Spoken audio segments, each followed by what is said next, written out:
Pemirsa, masih bersama saya Syifa Aulia dalam Berita Kaltim hari ini. Kembali kami sampaikan 3 berita utama Kaltim hari ini. Kesal dengan aksi balap liar, warga Balikpapan beramai-ramai membantu polisi menangkap pelaku.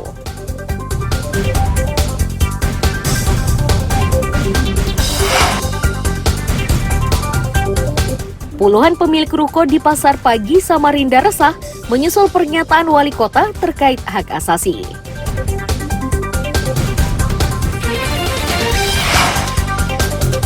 Beberapa hari tidak mendapatkan gas, warga serbu operasi pasar di Samarinda.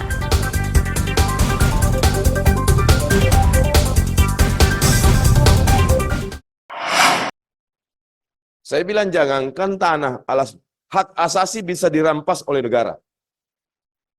Kalau hukum menghendaki. Pernyataan wali kota Samarinda itulah yang meresahkan 48 pemilik ruko di kawasan Pasar Pagi. Ini karena mereka bersikukuh menolak rencana penggusuran. Terkait pernyataan yang menyebut 17 pemilik ruko sudah menyetujui juga disangsikan.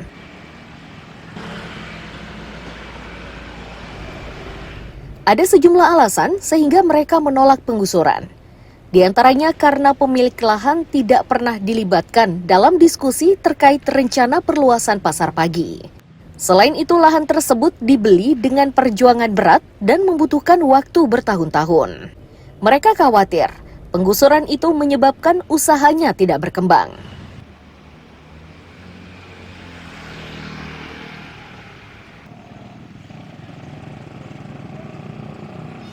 Kami sepenuhnya menolak, Pak.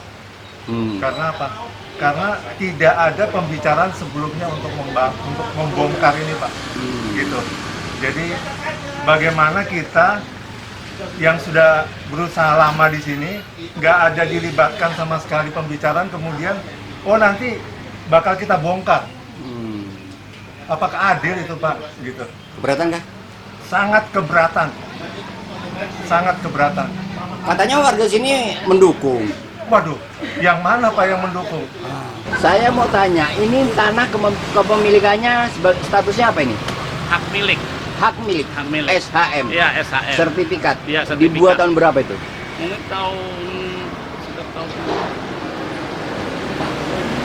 berapa lah itu? Ini sudah tahun 60-an ya? 60-an. Katanya sebagian pemilik toko setuju dengan rencana pembongkaran ini? Wah, enggak, hampir sebagian besar pemilik toko menolak. Menolak ya? Nah, menolak. Yang hak milik itu ya? Iya, hak milik semua menolak.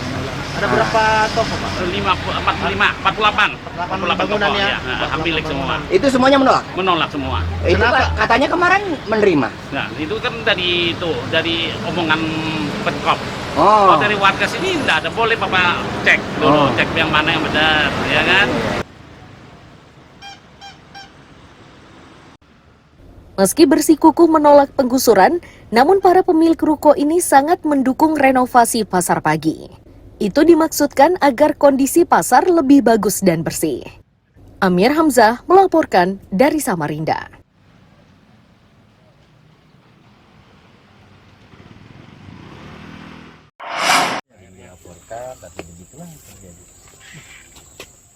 Seperti inilah dinding dapur dan kamar mandi rumah seorang warga di Sebengkok, Tarakan pada Minggu siang. Amblesnya tanah pijakan bangunan tersebut menyebabkan dinding rumah jebol. Bahkan sebagian kini sudah miring dan nyaris rubuh.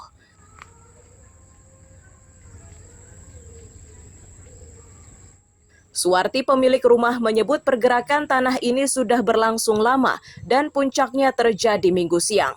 Ia meyakini tanahnya menjadi gembur dan mudah ambles karena dimungkinkan ada rongga di dalam tanah tersebut.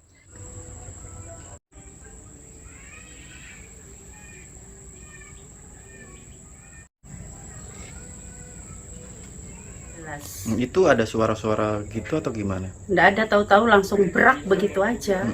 Ini longsor atau gimana, Bu? Iya, kayaknya bawah tuh jalan air. Oh, jadi tergerus gitu yang di bawah. Iya. Ini apa, Bu, yang mau rebah ini apa nih? Ini bagian dulu dapur, terus ya tinggal kamar mandi aja sama WC. Jadi masih berfungsi sebenarnya ini. Iya, masih dipakai. Sehari-harinya masih dipakai. Yang untuk ke kamar mandi sama buang air besar masih pakai hari-hari. Terus ini mulai hari ini sudah tidak bisa Tidak bisa dipakai dipakai, lagi ya? sudah iya. Berarti di bawah ini lubang Bu ya? Iya, lubang. Karena ada jalan air tadi. Jalan air dari atas tuh kan, ke sini dia larinya.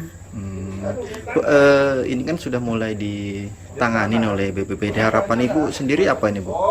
Ya, harapan saya ya secepatnya. Diperbaiki Iya, itu ya. secepatnya dibantulah diperbaiki.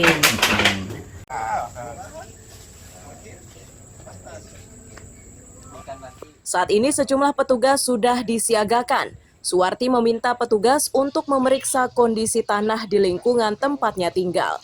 Ini sangat ia butuhkan agar tidak terus-menerus diliputi cemas dan khawatir. Mustafa melaporkan dari Tarakan, Kalimantan Utara.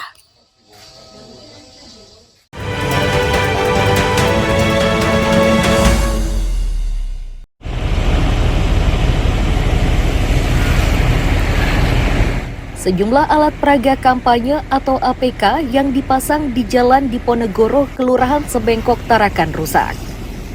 Sebagian robek dan sebagian roboh. Kondisi ini sudah dilaporkan ke Bawaslu untuk ditangani segera.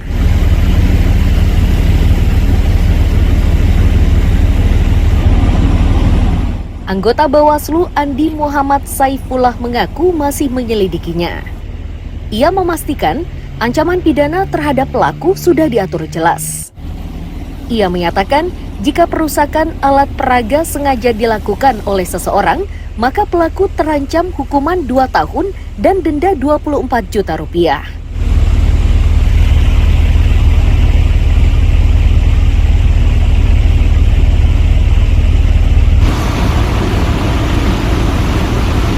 Kita lakukan beberapa upaya seperti melakukan penelusuran. Memang kendalanya di kita kalau laporan dugaan pelanggaran itu harus memenuhi syarat formulir dan material baru kemudian dapat kami registrasi. Kendalanya salah satunya dalam mencari atau memenuhi unsur tersebut yaitu belum adanya pihak yang menjadi terlapor.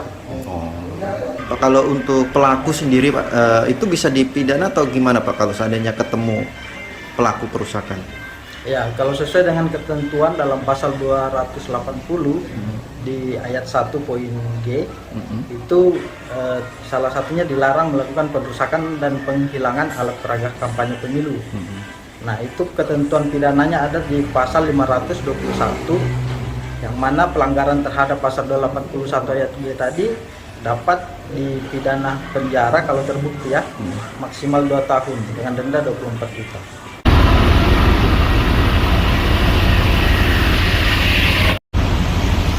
Selain kawasan Gunung Belah, perusakan APK juga terjadi di lokasi lain, yakni di Tarakan Utara dan Tarakan Timur. Mustafa melaporkan dari Tarakan, Kalimantan Utara.